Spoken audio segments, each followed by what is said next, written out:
How are we doing? Do we need more time? Or are we good? We're good? Okay, would anyone like to tell me what the off-bow principle is? Yes.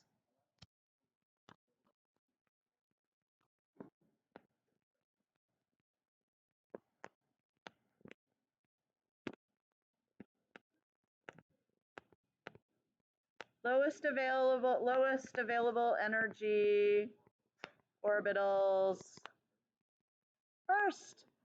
That sounds good to me. Okay. What is Hund's rule? There's sort of two parts to Hund's rule. What's one part of Hund's rule? Okay. No, you're not in the class, so you've already answered a question. Yes.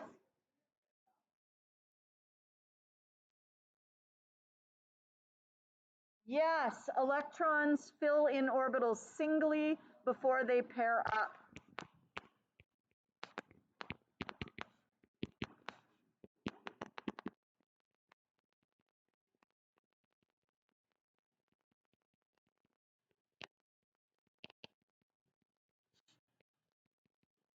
Singly is a word.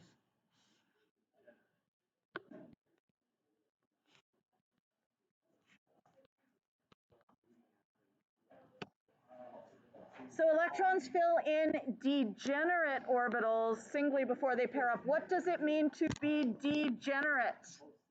Yes, same energy. And in a multi-electron atom, what are the orbitals which have the same energy? Yeah, in the same subshell. What is the second part of Hund's rule? Or is there a second part? Yes. Yes, single electrons in the same subshell will have the same spin.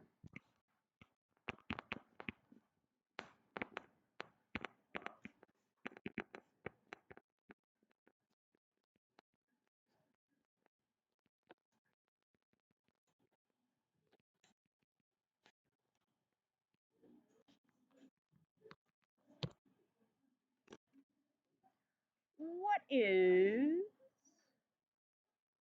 the Pauli exclusion principle? Oh, I want to hear from someone I haven't heard from yet. No more than 2 electrons per orbital. Okay, so that's part A.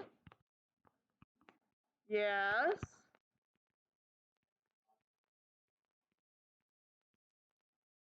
Well, there's more to the Pauli exclusion principle than that. This is not a complete Pauli exclusion principle.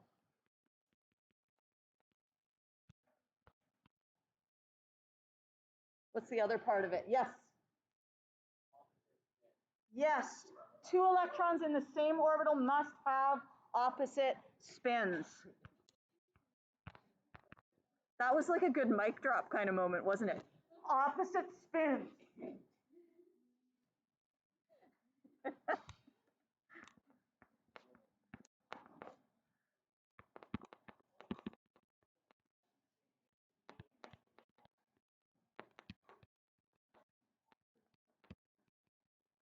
To be honest with you, Pauli exclusion principle is better expressed if you have a knowledge of, what are they called? Quantum numbers. What it says is that no 2 electrons may have the same set of quantum numbers. But you don't know that, so you don't need to know that. So you're just going to go with this. So if you want to know about it later, Nathan, you can talk to me. Okay, let's list the subshells in order of increasing energy. 1s.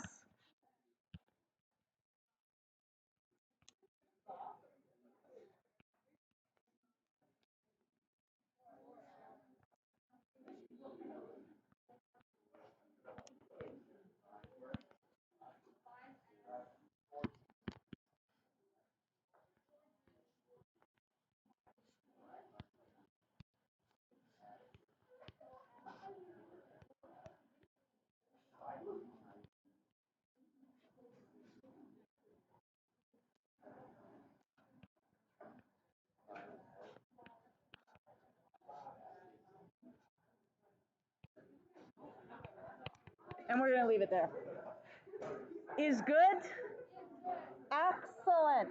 Because if you can do that, if you can just grab that off your periodic table, then you're halfway, you're most of the way there with writing your electron configuration. Yes? Yes.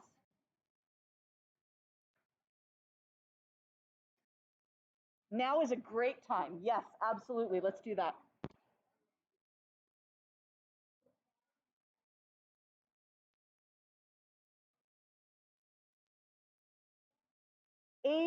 $85, number what? 5 and 10? 89. Okay. That looks like 89. Yes. Number 5 and number 10? Quite frankly, I'm going to be honest with you, the chances of you having to give the actual electron configuration for a lanthanide or actinide, like in those bottom rows, is very, very low. Okay. All right. And your question about them was?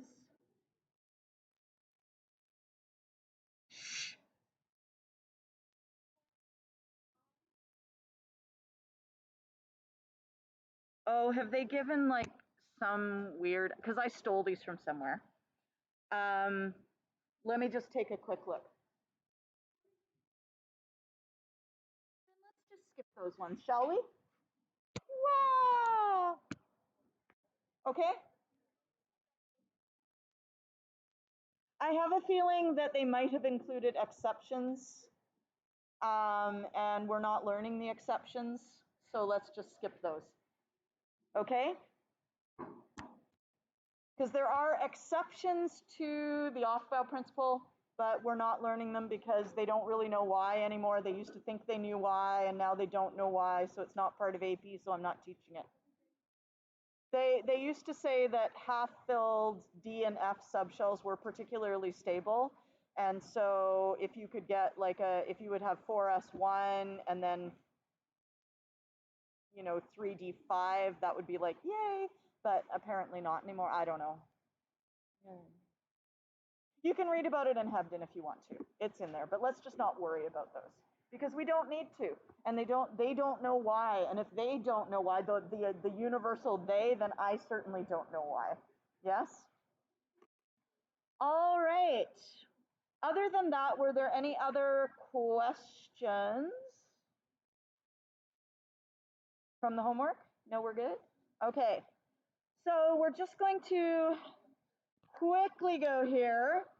This is page 90. I actually don't think we need to look at page 90. I feel like you guys are probably pretty good with that. Am I correct? Page 90 is a skip over us. I've put in page 91 because it's kind of nice to just have these images. Do you know what I mean? So you can like put a sticky note there if you want them. Okay, it shows you your S block, your F block, your D block, and your P block in various orientations. Again, we're going to kind of skip through that. What? Yes. Yes.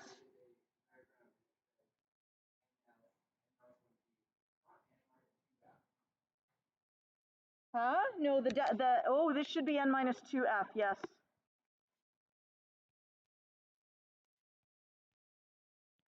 Yes.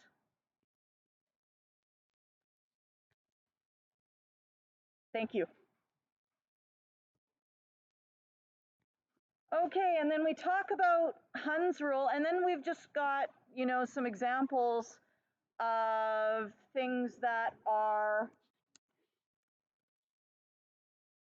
okay and things that are not okay. So for hydrogen, it really doesn't matter whether you draw it up or whether you draw it down. For helium, it doesn't matter whether you draw it up, down, or down, up. This is more usual, right? But you could do it the other way. But it is absolutely not okay to write up, up, or down, down. And up, down, down, who does that violate? Pauli exclusion principle. Okay.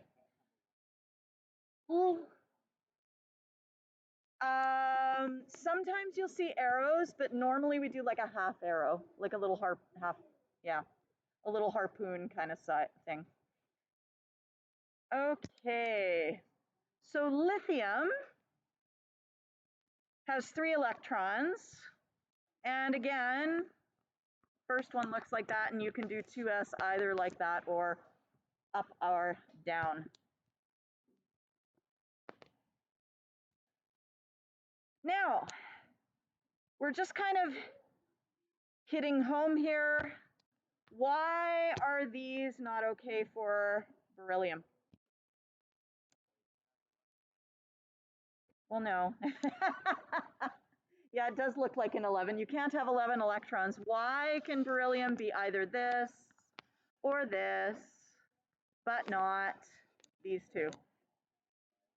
Because that violates the Pauli exclusion principle.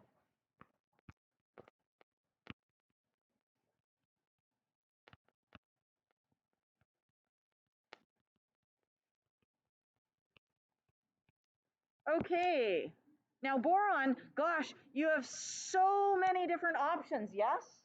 You could go, where did I put my meter stick? Oh, there it is. You can go up, you can go up, you can go up, you can go down, you can go down, you can go down. Does it matter which one of those? They're all okay. All right, none of them are incorrect. And carbon, we could have, as long as those spins are paired, right? As long as they are spinning the same way, all of those are okay. But you cannot, which rule does this one violate? That violates Hund's rule.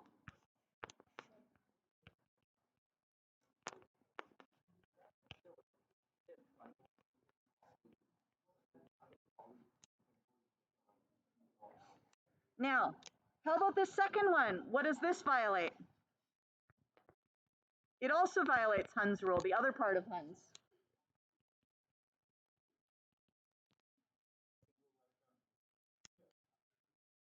Yep, single electrons in the same subshell have the same spin. I think we're good, right? Do we need to fill these in? Or are we happy? What do you guys think? Does anybody want to fill them in? No? Okay, carrying on. This is where we were really getting to. This is brand new. Not all of it, some of it is, but we have alternate ways of showing the electron configurations. Okay? So we can show the orbital diagram where they're all in, we all have the energy going upward and they're all in their little, we've seen this a lot, right? You can also show an orbital diagram horizontally without showing the energy differential on the vertical. Does that make sense? And you just show them in terms of increasing energy.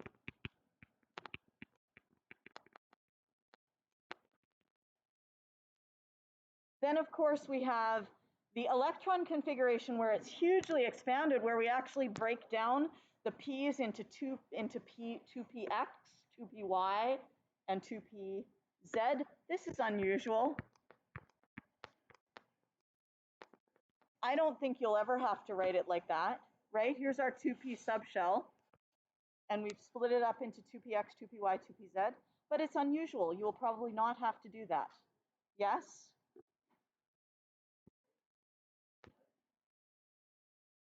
Huh? Oh, what can we say about this one?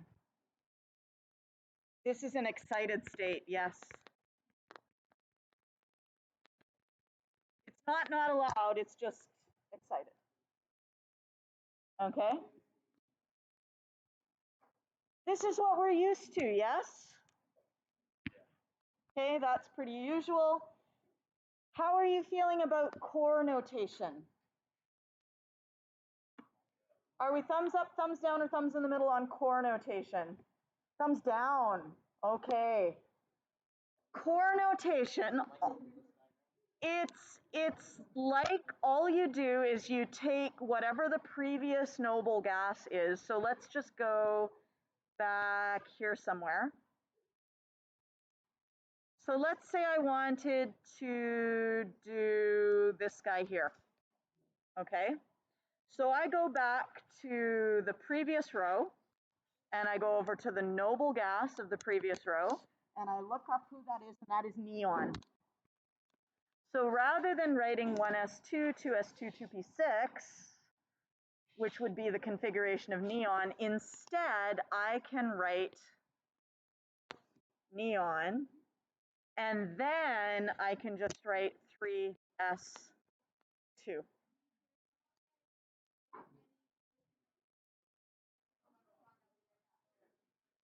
It's just another way of writing it, and for something like that, it's not such a big deal, but when you get down to here, and you're like, I really don't want to write out all of the electrons in all of the energy levels, it's really nice to be able to go back and say, okay, my previous noble gas was krypton, and then I can carry on.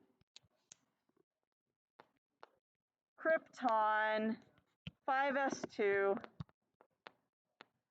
4f14. Oh no, I'm sorry. 5s2, there's no 4, and no. 4d, 10, and then 5p, 1, 2, 3. It's not the closest, it's the previous one. So you go to the previous noble gas, and then you start reading across your periodic table to wherever you get to. Yeah? Okay. So that's quite nice.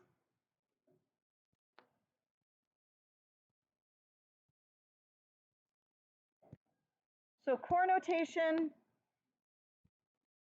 and then, yes. Yes.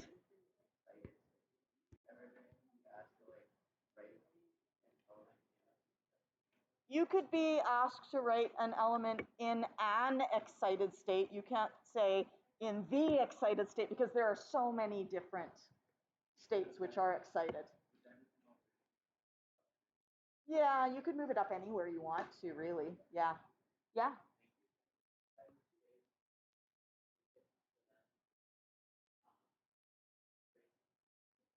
I don't think so, but I was just wondering that myself. I was just thinking, so I'm going to go look that up and get back to you.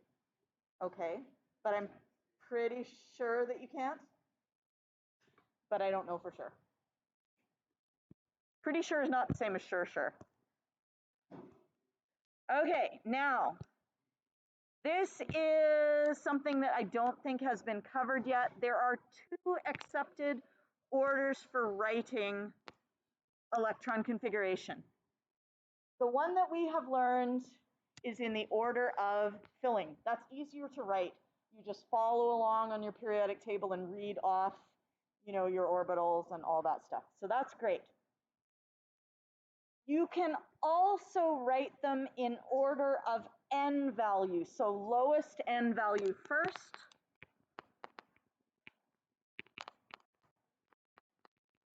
All the way up to the highest n value. So for scandium, for example, right, we would normally write it, here's scandium, here. Okay, we have 1s2, 2s2, 2p6, 3s2, 3p6, 4s2, and then we would write 3d1. Yes, that's how we're used to doing it. Yes? However, it is also acceptable to say, I'm going to put all my 3s before any 4s. So you would swap them so that the 3 comes before the 4. Those are both okay. The reason you might want to do it this way is it's sometimes helpful in terms of when you're forming a cation, it lets you know which electrons to remove first.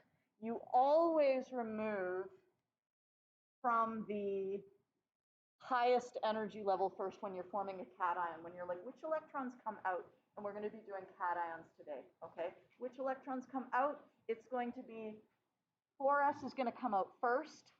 So if I had scandium 1 plus, which is not a usual thing, but if I had scandium plus 1, it would be 1s2, 2s2, 2p6, 3s2, 3p6, and then I would have 3d1, 4s1. So I took the electron out of that 4s. If I had scandium 2 plus, I would have a la la la la la, and then I would have 3d1, and the 4s would just be empty. Okay? Why am I taking it from the 4s? Because you always remove electrons from the highest energy level first. That's just how it works. Okay? Another way to remember it, so you're always removing from the highest energy level. Another way to remember it is you always remove P first, and then you remove S second, and then you remove D third. And if you don't remember that, you will be P before S before D. If you don't remember it, you will be test. Or you'll have PTSD. Yes. Okay. We'll talk more about that when we get to the cations, but that is the reason for writing it the other way and not in the order of filling. Okay? Oh, I got someone else.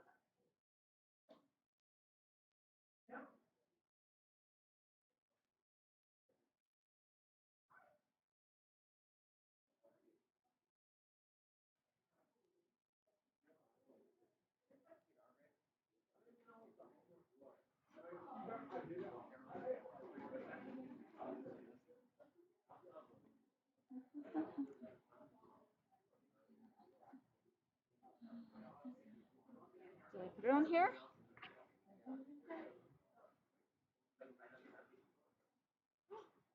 29 and 32.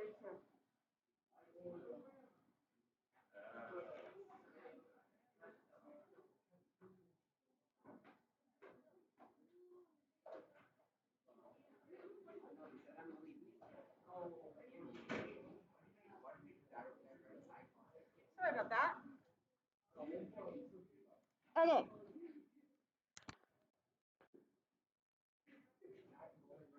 So here we have bromine. Normally, we would write it 4s2, 3d10, 4p5, but if you write it in the order of highest energy level, it would be, we would put the 3d10 in front of the 4s and the 4p. Yes? So that's just kind of something to be aware of. If you are asked to write the electron configuration, you can write it whichever the heck way you prefer. Yes? And this is just here for reference. If you're ever like, I would like just to have it, you can be like, oh, here they all are. All right. I kind of just went crazy and I did not know how to edit this. I was like, there's too much here, but I want to cut down on pages, but I couldn't figure out what to take out, so I just left it all in. Core electrons, are we, when it comes to a Bohr model, it's pretty easy to see what the core electrons are.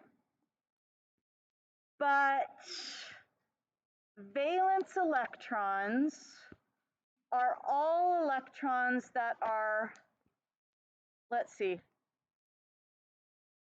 core electrons are the set of electrons with the configuration of the noble gas with an atomic number less than that of the atom being considered. So it's the core electrons are the previous noble gas. Is good? Now, those are core electrons. Valence electrons, you're going to leave out the electrons in the core. Those are not valence electrons, but you're also going to leave out filled D and F subshells. Those are not considered part of the valence electrons. Which is why, if I were to ask you how many valence electrons does iodine have, it's in group 17, you would answer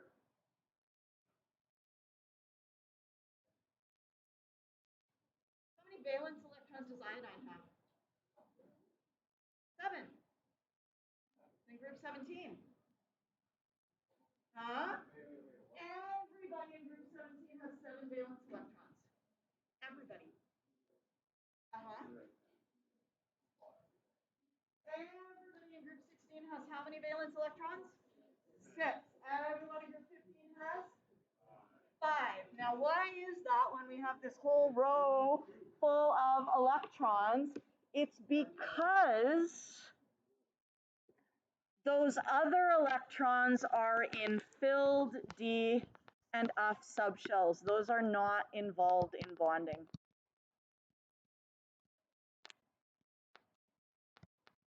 Valence electrons are electrons that can get involved in bonding. So if we look, let's start with an easy one that doesn't have any D or whatever. Here is silicon. The previous noble gas is neon.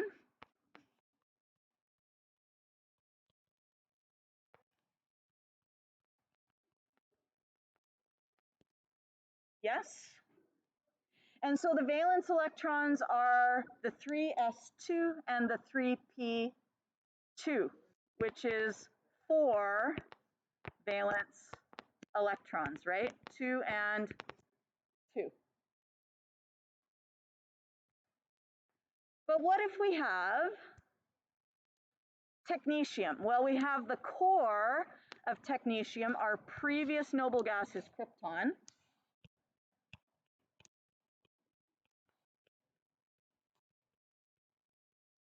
So that's our core.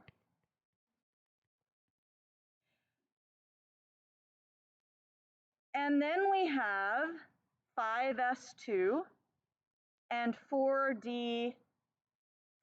And we include the D because the D is not filled. D is only partially filled.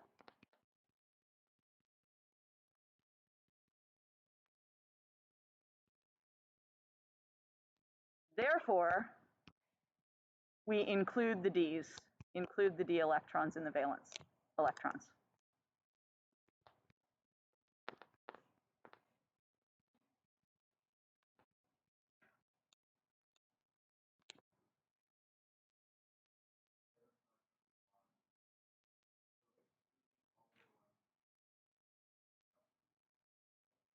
Yep.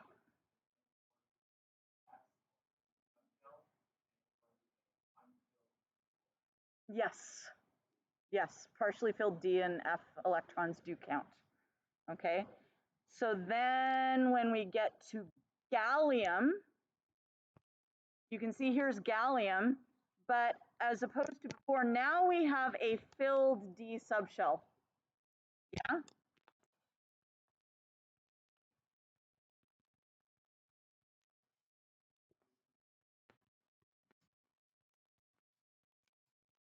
And those are not valence electrons.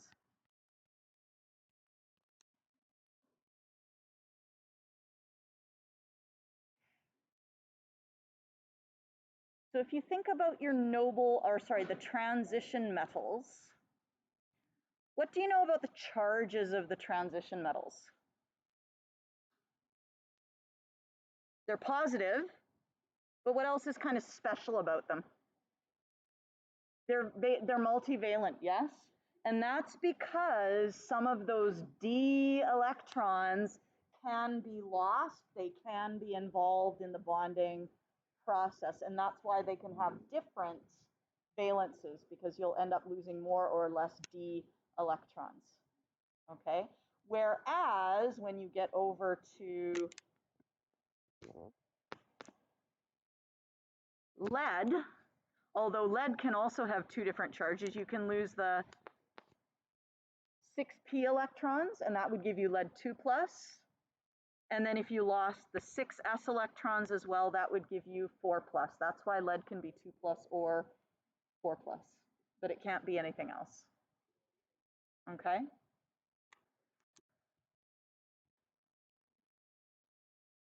So if you would like to try orbital diagrams on the next page,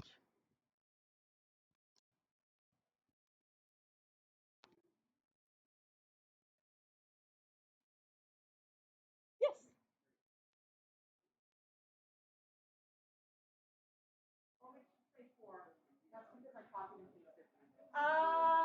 Just going back to the previous page. Hold on.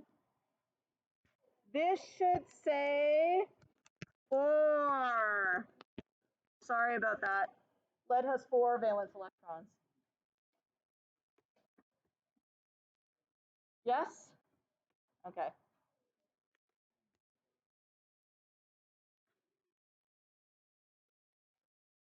Huh?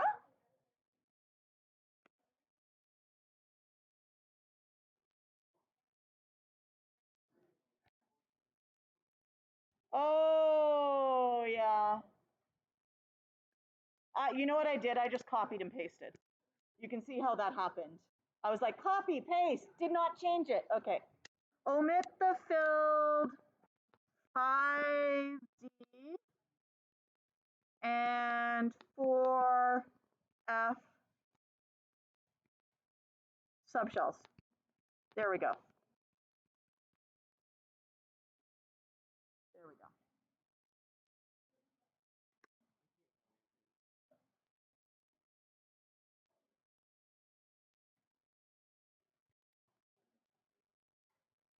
Do you want to do this right now, or do you feel like you've got it? You feel like you've got it? Shall we move on to something else? Okay, so let's skip ahead.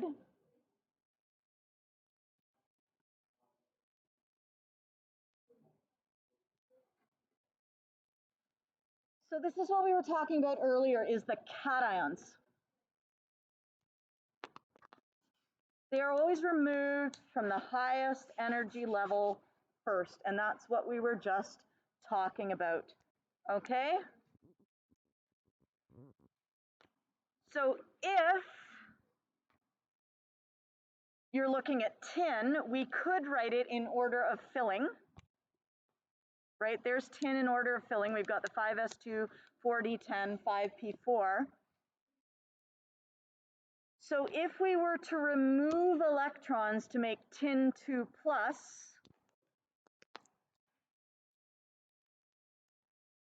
if we wanted to make SN2+, here's tin. To make SN2+,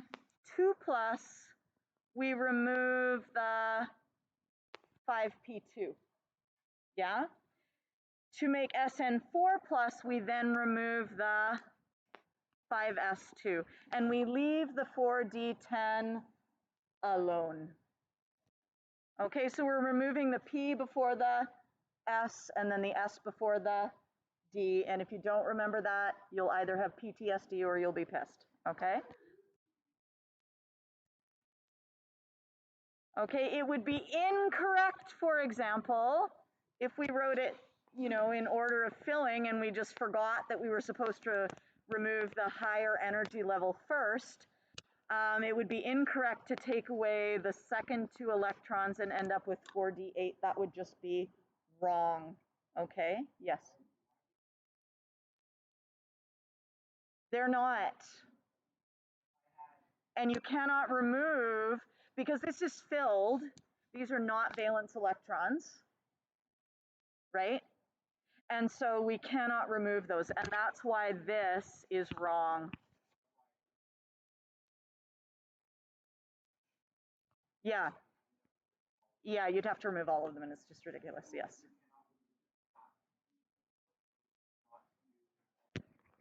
We don't normally. That's not normally what happens. Okay? So those are your 2+ and 4+. Anions are so much easier though. You don't have to worry about order. You just throw extra electrons in. Whatever comes next, fill it up. Okay? You'd be like, oh, look, I have sulfur. It ends in 3p4. When it becomes an ion, we want to fill up the p subshell.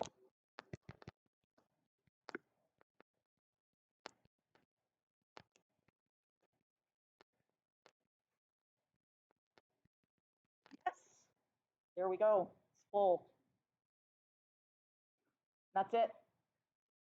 Okay, and remember that ions are always trying to get that stable noble gas configuration. So I don't know that there's much to say about anions.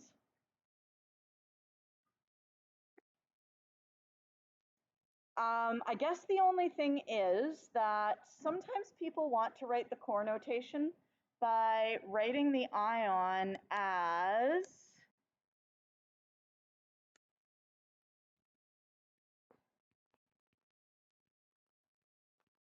argon. They're like, ah, it's just argon. Okay, no, you always have to write the previous noble gas and then whatever is in that row. Yes, you can't just be, regardless of whether it's an ion or whether it's an actual noble gas, you can't be like, oh, my noble gas configuration of argon is AR. Okay, no, you got to go back to the previous one and put everything in that row. Yes.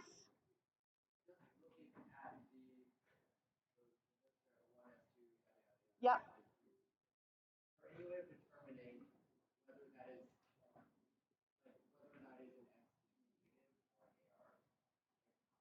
You would know because of the number of protons. You would not be able to tell from this whether this is an S2 minus, whether it is a Cl minus, whether it is an argon, or whether it is a K plus. Okay, and in fact, that takes us into the next idea, which is a new word, vocab, isoelectronic. Do you know what the prefix iso means? Isosceles. And what do you know about the sides of an isosceles triangle? They are the same. Iso means the same.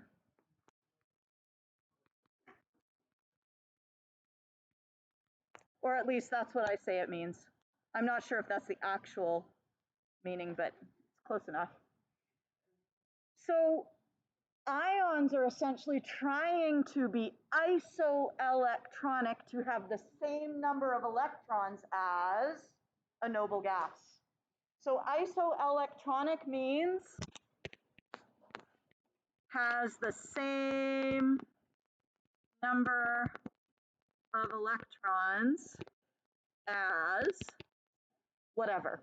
And usually it's going to be a noble gas because everybody wants to be like a noble gas.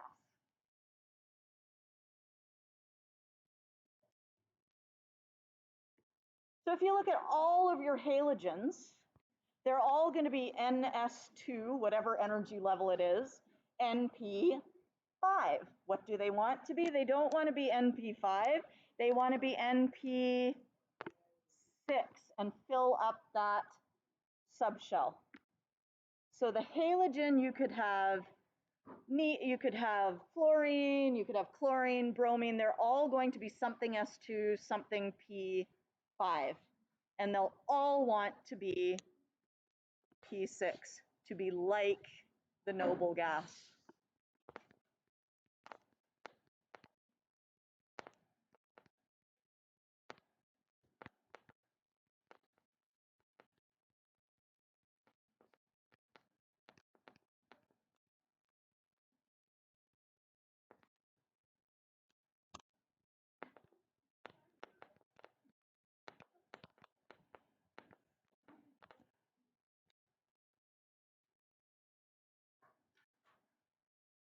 So just like you were saying, here we go.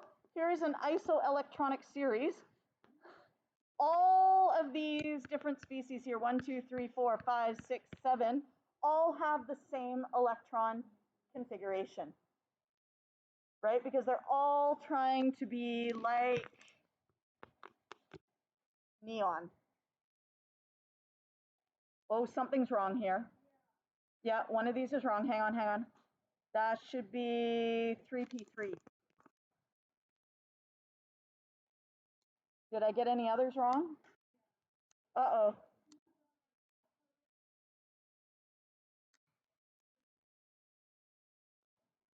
Oh, that should be nitrogen. There we go. Once again, I feel like I was cutting and pasting.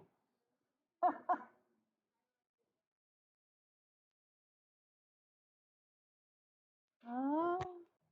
Oh. Oh, that's because that shouldn't be sulfur. That should be, oh my God, what have I done? Nitrogen, this should be oxygen. This should be fluorine. Oh my Lord. Oxygen, fluorine. How are we doing now? Is it looking better?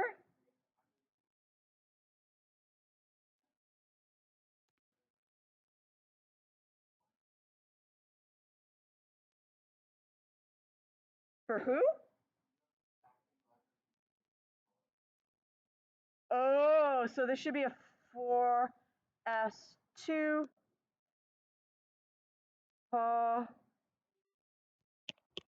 Oh my God, this is so wrong.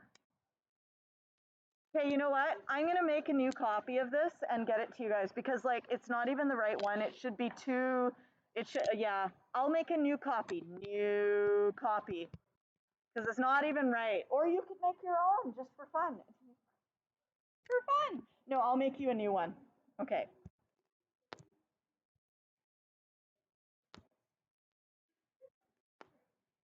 Okay. How are we doing? Okay. Ooh, look, photoelectron spectroscopy. Ooh. Now, for those people who were away on Thursday, we did a POGL on electron configuration. But if you're feeling good about electron configuration, you do not need to do it.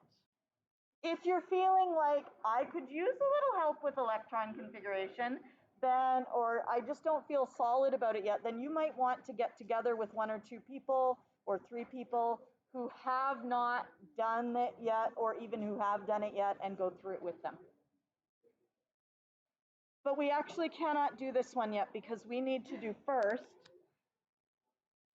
we need to do, where is it? No. No, no, no.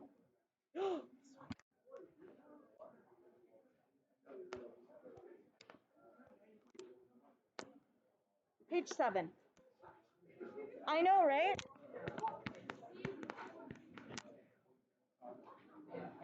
I know, right? We skipped over it.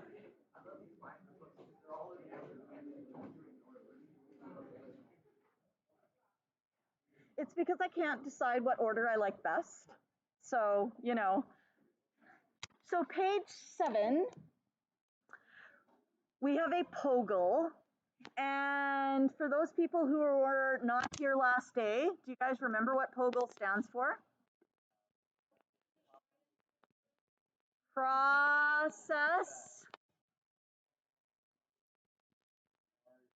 oriented, guided inquiry learning. Now, I would like one of you to tell me the role of the facilitator. Someone who was here last day, tell me the role of the facilitator. Yes, role of facilitator. I actually forgot the name of it. I know like what they do. Okay. That everybody in the group understands what's going on, and that nobody's going too far ahead, and yeah, like you have to make sure like everyone understands what they're doing. Well, I could be combining different roles. You sound maybe a little bit like quality control, but that could also be the facilitator. So, but what Daniel is saying is absolutely correct. When you're doing this, you want to make sure nobody is working too far ahead, nobody is falling way far behind. You want to make sure everyone's in the same place at the same time and that everyone agrees upon the answers, that everybody understands completely. Yes? What else? What other roles did we have? Yes. That's okay. Spokesperson.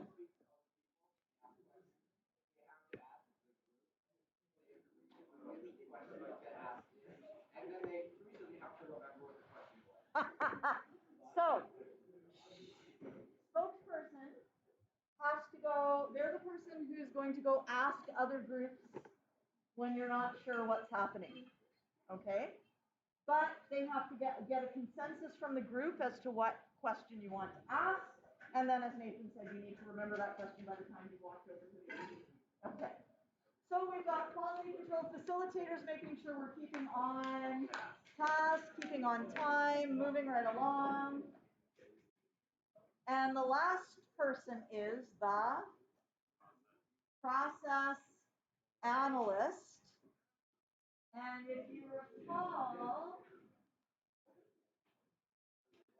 the process analyst is going to be looking for these process skills, such as critical thinking, communication, information processing, problem solving, teamwork, time management, interpersonal skills, all the things you need to do to complete the activity, both well as a group and just using your brain a lot. Yes? And the person who's the checker and making sure all the answers is the same, that's quality control. So, last time I had you guys divide yourselves into groups. What is the ideal size of group? 4. What other group sizes are okay? 3 or 5. How should you arrange yourselves when you're sitting?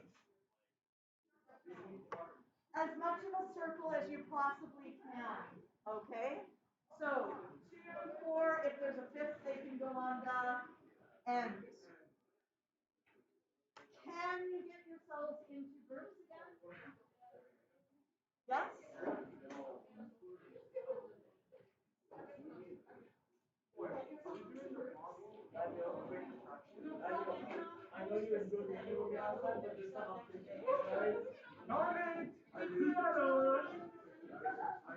Three, 4, or 5, let me know.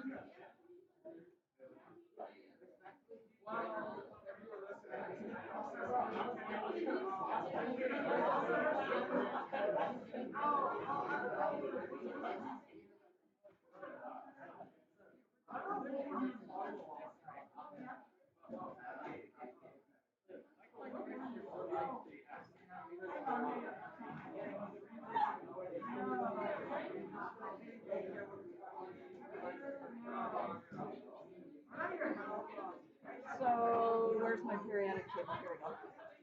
Somewhere. Periodic tables.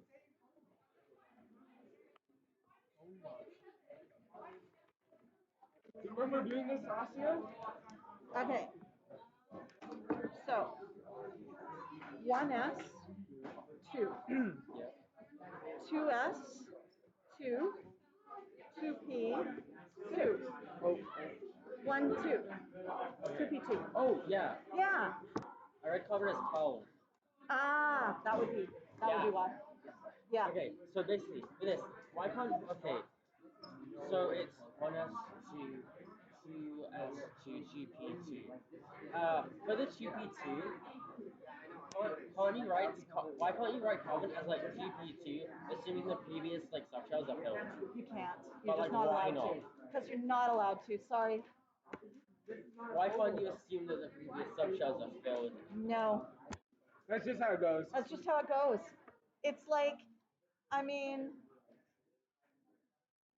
you can abbreviate things one way, but you can't abbreviate them another way. Like, I don't know, what's a good abbreviation? Like, would have. That's how we abbreviate it. But You can't say technically, you could be like, would have. That could be more, but we don't because it's not done. Yes? Can we just do W? Yes, we could just be like, would have. Would have. But we're not allowed to write it that way because it's not done. Okay? It's an analogy.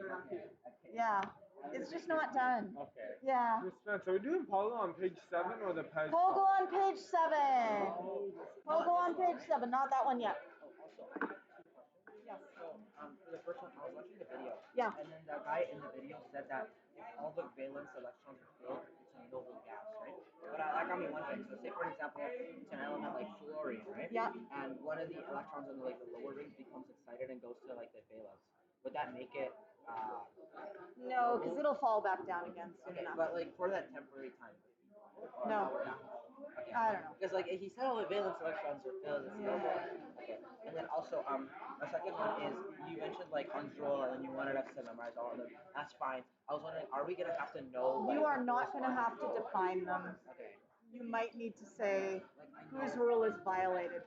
Okay. Yeah? Okay. That's it. Yeah. You're not going to have to define them though. No. Hi. Is this periodic table just wrong? Which one? This one? Yeah, this one. No, it's another way of writing it. Just forget about it. Just be like la la la. La la la. I know. I know. I've seen them both ways. I chose to do this because it makes more sense. But by the same token, other people write it other ways. So just be like la la la. I'm never going to have to worry about that. You never are.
I know, but I already did most of these questions.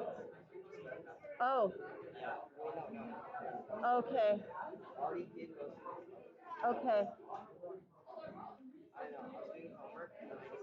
And you just kind of went for it? Okay.